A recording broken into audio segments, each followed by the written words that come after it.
Dear church, let's talk about being a disciple-making church. Hello and welcome to the Dear Church podcast. I'm your host, Chris McCurley, joined today by Marcus Stenson. Mark, thank you so much for being on today. I can't tell you how excited I am for our conversation today. Thanks, Chris. Actually, an honor. That'll be my first time being with you. And I just appreciate so much what you do and the type of conversations that you have here. I know they're beneficial for me and everyone else who's listening. So I'm excited to have this conversation with you today and hope that God will do great things with it. Yeah. Oh, absolutely. Thank you so much. Hey, before we jump in, though, tell us a little bit about what you're doing. Tell us a little bit about your family, or tell us a lot about it. I'm interested in everything that you're doing there at Leander. Yeah, definitely. So I'm actually relatively new here at Leander. My wife Maggie and I just moved here this past year. This past Sunday actually was the 1-year anniversary of me starting my work with this congregation here in North Austin. And one of the reasons that I decided to come here is actually part of the discussion that we're having today. I just found that as I got to know them and they got to know me, we found that we were in alignment in a lot of things. And so it seemed to be a really good fit. Prior to that, I was up in North Dallas and Frisco, Plano with the congregation there at McDermott Road. And before then, I was all the way back home in the great state of West Virginia. So I'm a long way from home now and bearing this Texas heat. But it's been a fantastic journey. God's plans for me have been greater than any plans that I ever had. And we're just blessed to be where we're at right now and working with this family and this pocket of God's kingdom. So. Well, you intrigue me with all that you're doing. I knew you when you were with Wes at McDermott Road. Wes is a dear friend of mine, and I've listened to you on his podcast. I've watched you just on things that you're putting out, content that you're putting out. Really excited about this conversation because this has been something that I have harped on for quite some time. I didn't grow up in the church, and so when I come into the church, I'm noticing that there's different flavors, okay? So you can agree or disagree with this, by the way, but you have kind of rules-based churches where, they kind of just default to rules constantly. You have issues-based churches where they're always talking about the issues, whether that be instrumental music or whatever it may be. And then you have, more grace-based, and you have both ends of the spectrum and everything in between, right? And I'm not here to say that that it's all bad. It's just I've always stated that if you're not focused on making and growing disciples, if you're not the agency by which the story of salvation is to be told, you're not a church of Christ.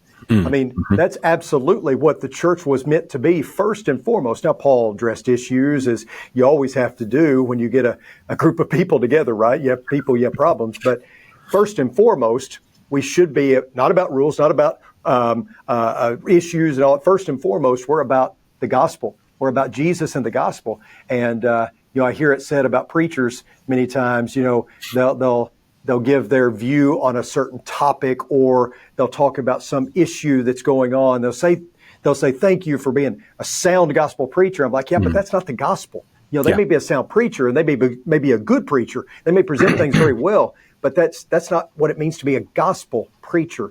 And so getting back to that is what you are doing at Leander. And by the way, those who don't know, Leander is in Austin, Texas, north of Austin, Texas. And so, but that's what you're doing there. Talk a little bit about that. You can give your commentary on what I just said, agree or disagree, and then talk about what you guys are doing there to get back to the number one focus of the church.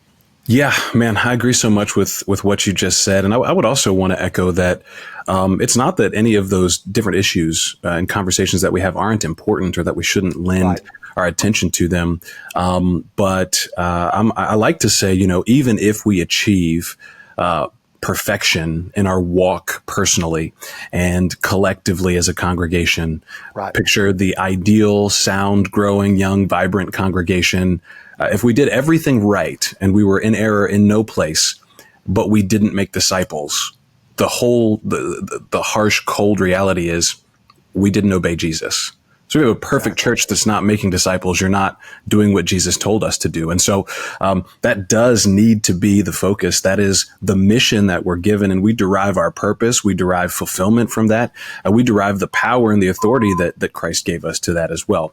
So just talking a little bit about what we've been doing here at Leander was really just looking around and I think seeing a lot of what so many in a church context see. falling attendance has been a source of alarm for some years now. Even before the pandemic window, which is what a lot of churches will say now when I talk to leadership and ministers, they say we really haven't gotten back to where we were pre-pandemic. I just would want everyone to know that we're looking at this saying that, our culture that we grew up in and that we're familiar with is incredibly unique. And that in 1965, 73% of people were members of churches somewhere. Okay. In that environment, you can dedicate a lot of time and a lot of effort to arguing about the different things that you just brought up as you were kind of introducing this conversation. You can spend a tremendous amount of energy talking about what is the right church to go to and what is the right way to conduct yourself in that church, because pretty much everyone is in church. So those are relevant and useful conversations. I'm by no means want to be critical of those who have gone before us and those who have been faithful. But by 2018, there were only 50% of people in church. And then now the numbers say something like 20% of people in America at large are in church 3 out of 8 Sundays. I don't know where you see yourself or maybe where some folks who are tuning in remember growing up and going with grandma, but 3 out of every 8 Sundays isn't exactly regular church attendance by those standards. So when you have so many people going to church, the way that we came to do church and see the mission of the church can be very different. And I think this is best described by what I call the field of dreams model. Our culture in the Western church has been dominated by the idea like if you build it, people will come. Yeah. And it was probably made most popular and ubiquitous by Saddleback and Rick Warren and those guys. Basically, if you have the best preaching, the best praise, the best programs, people will come. And that is something that I hope that we can see now and admit is only possible in this extremely unique and fleeting window of a privileged time we had in American society from the 19th century through the mid 20th century, where we were in a climate that allowed us to not confront some glaring weaknesses that we've had. But the church historically on the broad scale of time has always had its best days when the culture wasn't that way. So where we're at now, I think, is a great opportunity, especially for churches of Christ who hold scripture in such a high regard and have something really grounding and foundational for people to set solid foot on. But to shore up those weaknesses really and get back to the original revolutionary mission that Jesus gave us. And that has always been to be disciples who make disciples. And so that's what we're really shooting for here at Leander. And that's the rally cry that I hope many, many more churches will adopt and move forward with as well. Yeah, you cleaned up what I said very nicely. Thank you for that. Presented that well. So you and I have talked off the record about Be One, Make One, which is a ministry that you have. Please tell us more about that and go into detail about what that is and how that applies to everything that we've just mentioned. Yeah, Be One, Make One is a ministry that for me goes back to about 2015. And in 2015, I had become really good friends with two of my partners, Chip Pugh and Anthony Rex. And we both had been in ministry for some time at that point. And we just kind of felt this burden. And so we actually in Athens, Ohio, got in a church office room and we sat and we started to hash it out. And what is this that we're feeling, that we're really seeing? And what can we do to be a part of moving us forward? Because at some point when you're young, you're seeing and diagnosing problems and you're thinking, man, I hope we can do better, or someone says something. And then at one point you wake up and you realize, okay, you're going to have to be the one that says something if anyone's going to do anything. And so that was our moment in that room when we recognized that, man, we're tremendously blessed to be surrounded by a church family and a tribe that incredible faithful people, incredibly serious about their faith, but stagnant everywhere we went. And they would admit that to you. Like, we just feel stuck, right? Incredibly dedicated, but dormant. And again and again and again, most people within the context of the congregation, not really moving, not sure what to do except show up on Sundays, and incredibly faithful, like working really hard to be faithful until death, but crippled by a spirit of fearfulness. And we sat in that room and we said, man, serious but stagnant, dedicated but dormant, faithful but fearful. Those are not the attributes that Jesus promised his disciples. Right. Right, because Jesus promised us peace, right? Not the anxiety that we have. He promised us actually having power, right? Not the fearfulness that we have to be on eggshells everywhere we go. And he certainly called us to go and be in action, not this continual stagnation that we've been feeling over the past few decades. And so what we wanted to really do with Be One, Make One was help the church at large and individual disciples as well to realize that disciple making is diagnostic. And by that, I mean, it's not another thing that we're supposed to add to our responsibilities as a Christian in order to be a good one. Or it's not a thing that we try to get our church to do so that we can be a good church.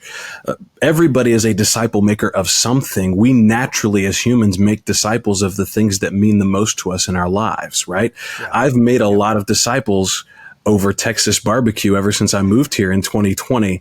We make disciples of football teams, shows that we are binging. We make disciples of everything that we love. And yet in this area that's supposed to be like the core and center and heartbeat of who we are as Christians, man, we get intimidated and we start thinking, I have to do this or I'm not a good Christian. Disciple making is something that just happens naturally. It ought to be something that comes from the overflow of who we are, not just another thing that we do. And so we kind of started Be One, Make One with that in mind. How do we help individual disciples just be disciples who make disciples? And then secondly, how do we resource and equip church leaderships to come to alignment in mission, vision, and values so that they can create a culture within their church and their context that facilitates disciple making, right? You won't have a whole lot of disciple making in that field of dreams model, right? You'll have a lot of endless programs and initiatives that you're trying to convince people over to, but it doesn't really lend itself to disciple making because in that framework, essentially you outsource disciple making to paid ministry. And so that was the entire original goal for Be One, Make One. And we can go into some details about how we do a little bit of that, but that's the spirit and the heart behind what we really do. Yeah, I want to play off something you just said. It's a key word. It's called culture. Yeah. And, as a former coach, I always tried to establish the culture where I was at and, whatever that culture is. We always talk about a culture of winning, but that's too broad. You've got to narrow it down. Right. How do you get to that point? And, what do you expect? What are your expectations? What's your why? And all that kind of stuff. So for yourself at Leander, what are you trying to do? And what can other ministers do at their congregations to establish a culture of evangelism? Whew, man, that's the loaded question, right? And, yeah. There are several different things. The first thing that I would say is you got to change the goal. And that might sound strange. But a lot of the churches that I've had the, privilege of working with or consulting with, when you're in that programs-based ideology or perspective, your goals are always fixed to getting people to church or getting people to an event. You're chasing the next big impactful event, right? And that's the metric or the key performance indicator that you use to tell yourself whether you're doing well or doing a good job. But the problem is you can get people to events and you can get people to church and never build a real relationship with them. And if you never build real relationships with them, that's where the discipling of one another actually happens. So you might get a lot of folks to, your summer family VBS or Bible experience. You might get a lot of folks to church on Sunday morning. You might have folks show up on a holiday. But if you're not engaging those people and meeting those people and bringing them into something closer in community, then it's really hard to develop culture beyond anything than show up on Sunday. And we hope they get it through osmosis because, Chris is a really good preacher and he's going to have that sniper round ready to go. That's going to hit them right in the heart. And 3 weeks from now, they'll get in the water and our church will be growing and we'll be happy about that. So first, change the goal. And here's what I would suggest you change the goal to. This was a convicting question for me to consider. Sure. What does Jesus want for people that come through the doors of your church? What does Jesus want for them in their life, right? Jesus wants to have a relationship with them. He wants them to be redeemed. He wants them to have salvation. He wants them to have peace, and he wants them to have joy, and he wants them to be fulfilled, and he wants them to have life and life more abundantly, right? He wants them to have forgiveness. He wants them to have the indwelling of the Holy Spirit. These are the things that Jesus wants for every single person, right? But then ask yourself, as you think about your entire paradigm of how you're doing church right now, what do you want for someone who comes through the doors of your church? Yeah. And I think in so many cases, and myself included, we want them to like us. We want them to have a good time, love their guest welcome bag, meet another young family there so that they feel comfortable. We want them to love the sermon, love the praise, and we want them to come back the next week, because if they come back, they might place membership. And if they, become Christians and place membership, then we'll feel good because we're a growing church, and that means we're doing it right and we're doing it well. But all of those ambitions that I have for somebody have nothing to do with their relationship to Jesus as a disciple.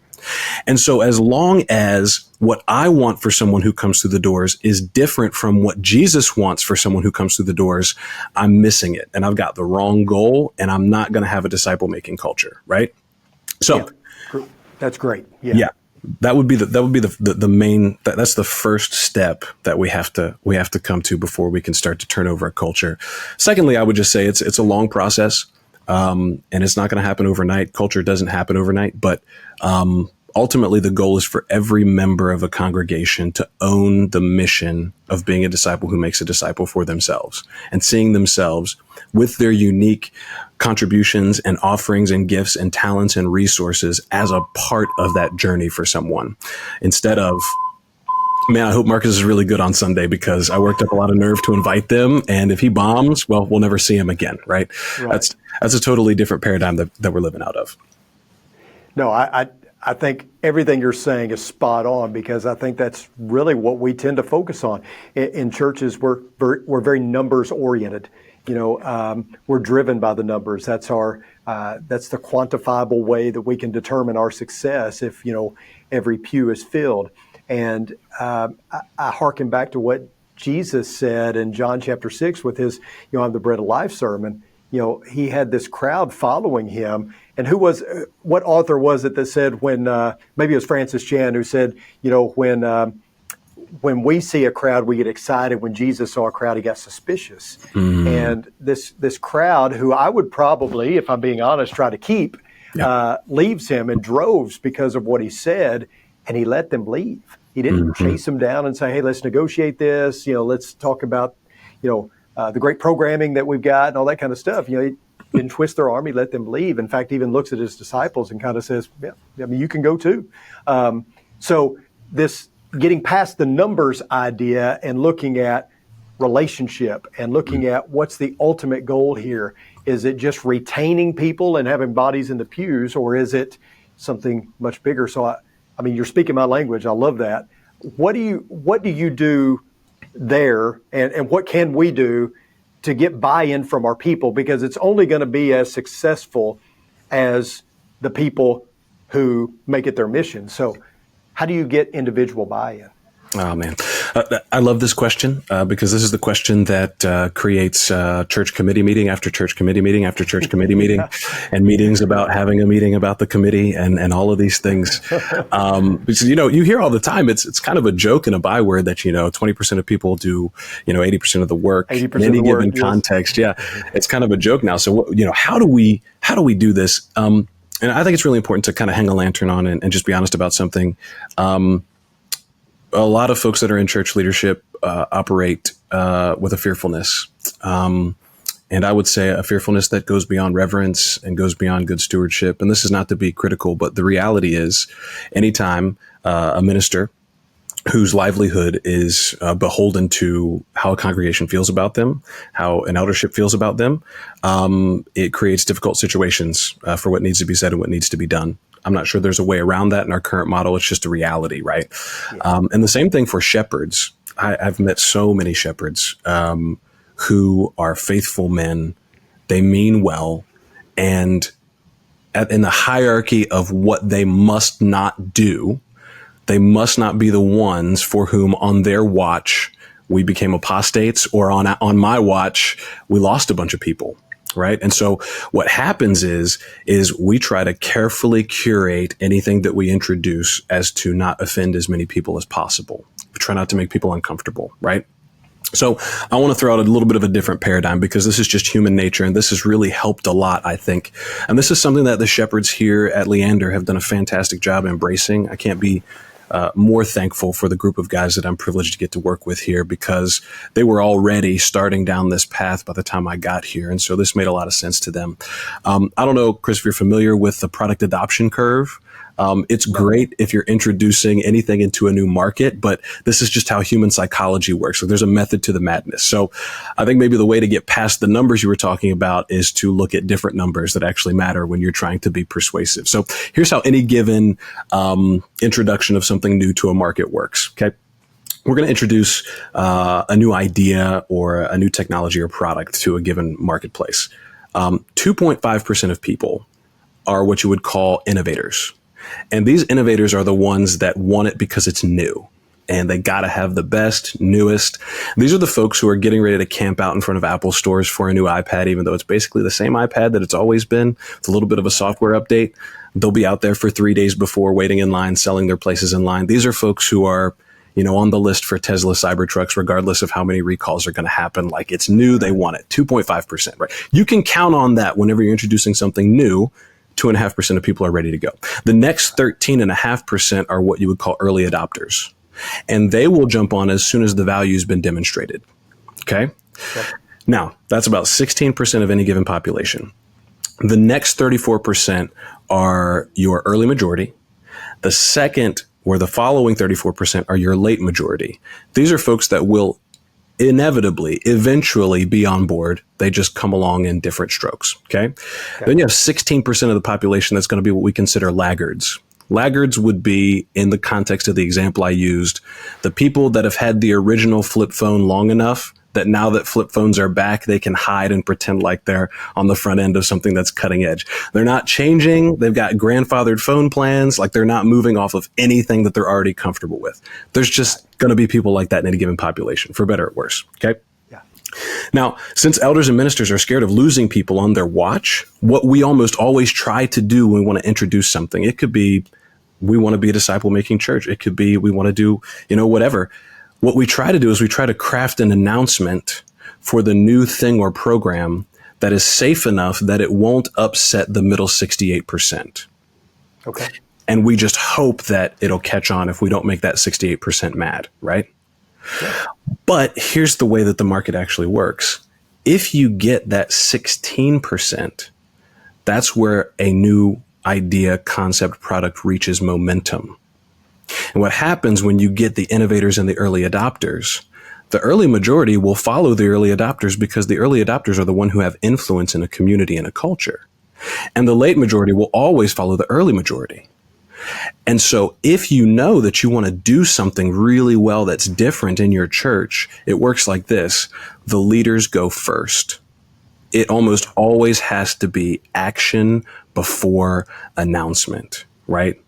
It's gotta be your eldership and your ministry staff that are fully bought into this idea of, oh no, it is my job to be a disciple who makes disciples first, right? Before I could ever expect anyone else in this population to do so, before I'm worried about who's going to be mad about it or if they're going to be upset that things are changing a little bit, it is my job to be this.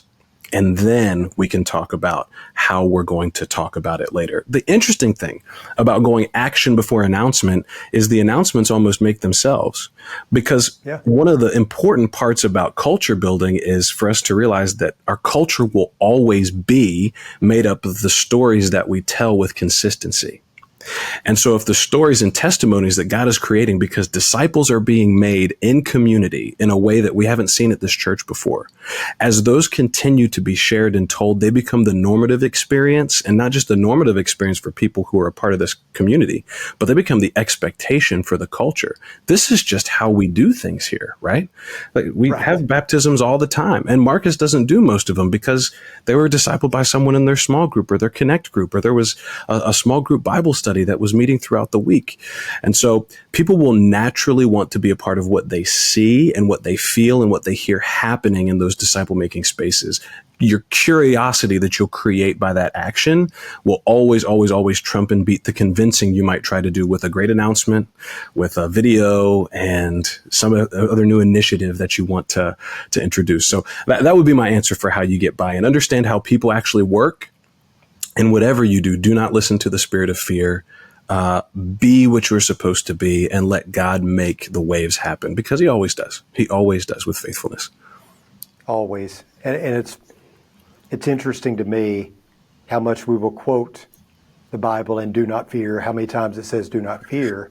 Yeah. And yet it's just a natural inclination for ministers, for leaders, for church people Yep. to have fear, because especially in a postmodern era, we want to cling tightly to what we have, and we're afraid of losing that. We call it the slippery slope. Everything leads to dancing and instrumental music, right? So we just want to keep a tight rein on everything to make sure that we never even get close to falling off the edge. Right. But that's not a good way to function either, because if it holds us back, if it keeps us from being who we're supposed to be, then that's not good, right? I mean, we at some point have to convert retreat into advance, and decide, we're not just going to protect what we have, but we're going to push forward and do what we're supposed to do, be who we're supposed to be. 100%. I think there's a spirit that follows fear, and the scripture tells us that spirit's not from God. And so I would always ask in any decision-making process, if it's fear that is motivating me now, or informing my decision-making process, where's that coming from? And why am I choosing to listen to that if I know that it's not coming from God? Now, I'm not saying at all not to be responsible. I'm not saying at all not to be considerate and have your finger on the pulse of your congregation and knowing your people, and being tactful and using discretion. All of those things are important. But ultimately, the best thing for them, and I can say this with a lot of strength and with just straight into anybody's eyes, look, the best thing for the people at your church is that they own their place in the mission that Jesus has given every single one of us. That they know that they are made for more and called for more than just faithfully attending every Sunday. That is good. Please come. Let's be in community together and worship. But God has really laid so much more out in front of us. And you really get to see incredible things happen. And you'll be surprised what God will do if you can overcome that fear and start to move in the direction of just being disciples who make disciples. That original call, that revolutionary mission has not changed. Our culture has changed. The world has changed, but the power of the gospel remains the same. So I agree with you so much on that, Chris. That's awesome. Yeah. Marcus, thank you so much for being a part of this conversation. Great stuff. Absolutely, man. It's been a pleasure. Yeah, I want to let our viewers and listeners know that if they have a question about today's episode, you can email me at chris.mccurley@rippleoflight.com. If you have a question specifically for Marcus, we'll make sure that he gets it and we'll pass it along to him. And I'm sure he'd be willing to answer any question or comment that you might have. Again, Marcus, thank you so much for being on today, and I appreciate the work you're doing in Leander. Keep up the good work, buddy. Thank you so much. It's been an honor, and I can't wait to see you again. Yes, sir. Same here. Appreciate everyone tuning in. Until next time, may the Lord bless you and keep you. Sincerely, Chris.